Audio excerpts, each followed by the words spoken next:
បាទសូមជំរាបសួរបងប្អូនអរគ្នានៅថ្ងៃទី25ខែមីនាឆ្នាំ2025នេះឃើញថាអ៊ំស្រីច័ន្ទសុកលេងដែលខំធ្វើដំណើរពីចម្ងាយ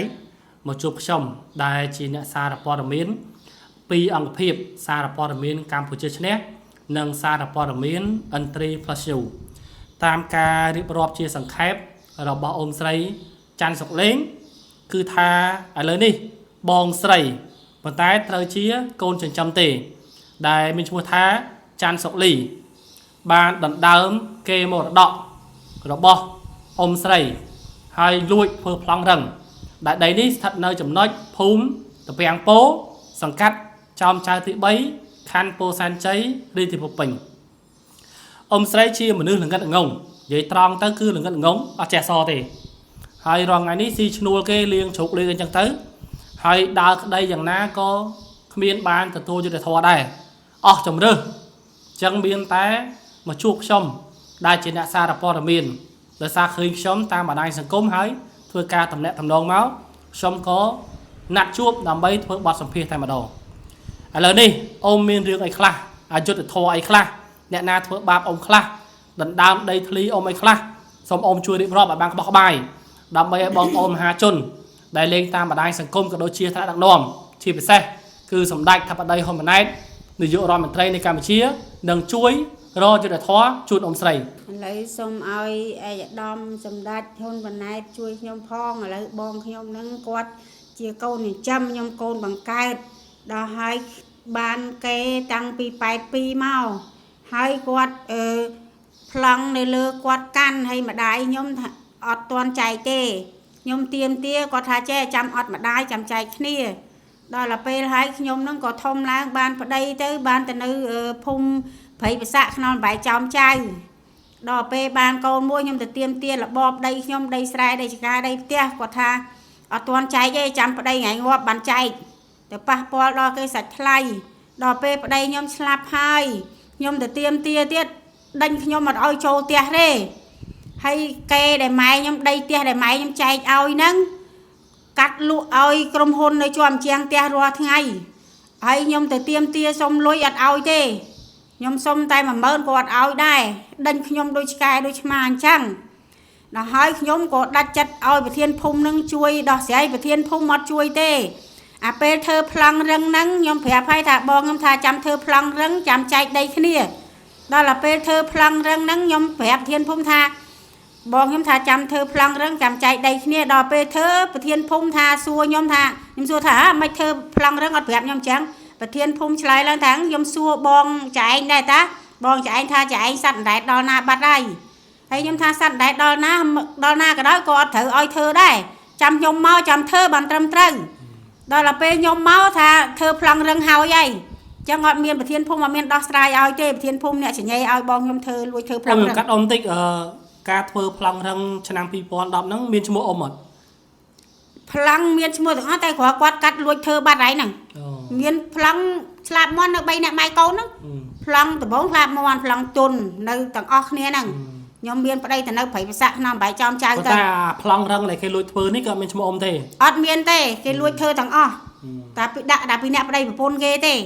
ខ្ញុំអត់មានទេអញ្ចឹងសូមឲ្យសម្ដេចជួយខ្ញុំផងជួយឲ្យរកហេតុផលឲ្យខ្ញុំផងហៅប្រធានភូមិនឹងបងខ្ញុំមកជួបមកតឡាការមកបានរកខុសត្រូវឃើញតែខ្ញុំអញ្ចឹងខ្ញុំម្នាក់ឯងខ្ញុំអត់មានស្គាល់ទេខ្ញុំមានតែសម្ដេចទេជួយខ្ញុំអ៊ំចេះតាមសាច់រឿងក៏ដូចជាឯកសារជាច្រើនបងប្អូនអរគ្នានេះគឺជាឯកសារជាច្រើនដែលអ៊ំស្រីបានបង្ហាញខ្ញុំហើយរឿងនេះមានន័យថាម្ដាយបានទទួលមរណភាពតាំងពីឆ្នាំ2010ហើយច័ន្ទសុកលីគ្រាន់តែជាកូនចិញ្ចឹមទេហើយអ៊ំស្រីដែលជាឈ្មោះច័ន្ទសុកលីនេះទៅជាកូនបង្កើតប៉ុន្តែនៅពេលដែលគេមរតកបែរជាកូនចិញ្ចឹមបានទាំងអស់បើនិយាយខ្លីកូនចិញ្ចឹមគឺបានដីនេះទាំងអស់ហើយកូនបង្កើតគឺអ៊ំស្រីច័ន្ទសុកលីនេះអត់បានអីសោះមិនចឹងអ៊ំទេយកតែឯងហើយឥឡូវថ្លង់ហ្នឹងមិនបានគេយកតែឯងកើតចុះបើគេដាញ់ចេញពីផ្ទះឲ្យដល់ពេលធ្វើប្លង់ឲ្យប្រាប់ផងប្រធានភូមិក៏អត់ប្រាប់បងស្រីចិញ្ចឹមហ្នឹងដេញទៀតដេញ លក់កែប្តីខ្ញុំបាន$10000ហើយនៅកែប្តីខ្ញុំនៅខាងកើតតែប្រធានភូមិហើយតែយកលុយហ្នឹងទៅតែប្រធានភូមិនឹងបងខ្ញុំ3នាក់ហ្នឹងទេអត់ឲ្យប្តីខ្ញុំឲ្យខ្ញុំទៅតែញ៉ែយកលុយទេយកលុយបានមកឲ្យព្រះអង្គហើយយកមកឲ្យបានទិញម៉ូតូ06ឲ្យបកពីកេះចេះអត់ហើយលុយហ្នឹងបានម៉ូតូមួយហើយធ្វើផ្ទះហ្នឹងឲ្យហើយធ្វើបាននៅទោះមួយឆ្នាំហងដេញប្តីខ្ញុំចេញដេញកូនខ្ញុំចេញទាំងអស់ហើយខ្ញុំក៏អាណិតប្តីម្ដាយនៅទេតោះអាណិតប្តីទៅក៏ហើយក៏អត់ហ៊ានឆ្លោះទេនឹកឃើញថាទៅតាមប្តីហើយព្រោះប្តីធ្វើប៉ូលីសចរាចរណ៍ក្រុងគាត់ស្លាប់ព្រោះថ្នាក់ចរាចរណ៍វាលួចម៉ូតូយកទៅលក់ទៀតកូនវាហ្នឹងធ្វើបាបខ្ញុំរហូតបើនិយាយខ្លីទៅរឿងបងអ៊ំសពគ្រប់បែបយ៉ាងហ្មងប៉ុន្តែបើខ្ញុំមើលឯកសារដែលអ៊ំបានបង្ហាញប្រៀបដូចជាអង្គខ្លាចជាបាយអញ្ចឹងមានថាដីនឹងផ្ទះនេះ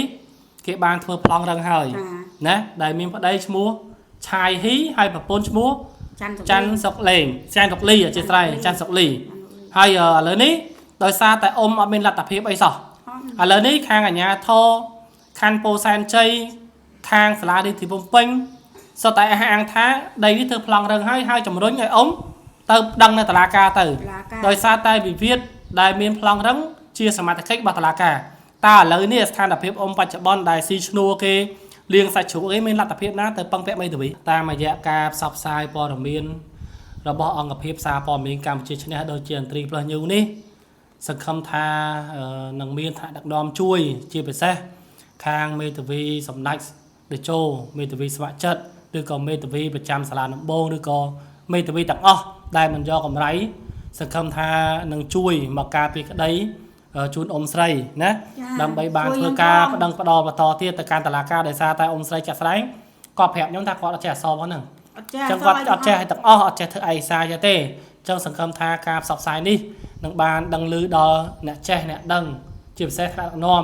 នឹងមានការតំណាក់តំណងមកហើយនឹងជួយការពារក្តីអ៊ំហើយរឿងនេះខ្ញុំដែលជាអ្នកសារព័ត៌មាននឹងតាមដានបន្តទៀតអ៊ំណាមានរឿងអីថ្មីមានអ្វីផ្សេងទៀតអ៊ំតាក់ទងមកខ្ញុំហើយខ្ញុំនឹងជួយធ្វើការផ្សព្វផ្សាយ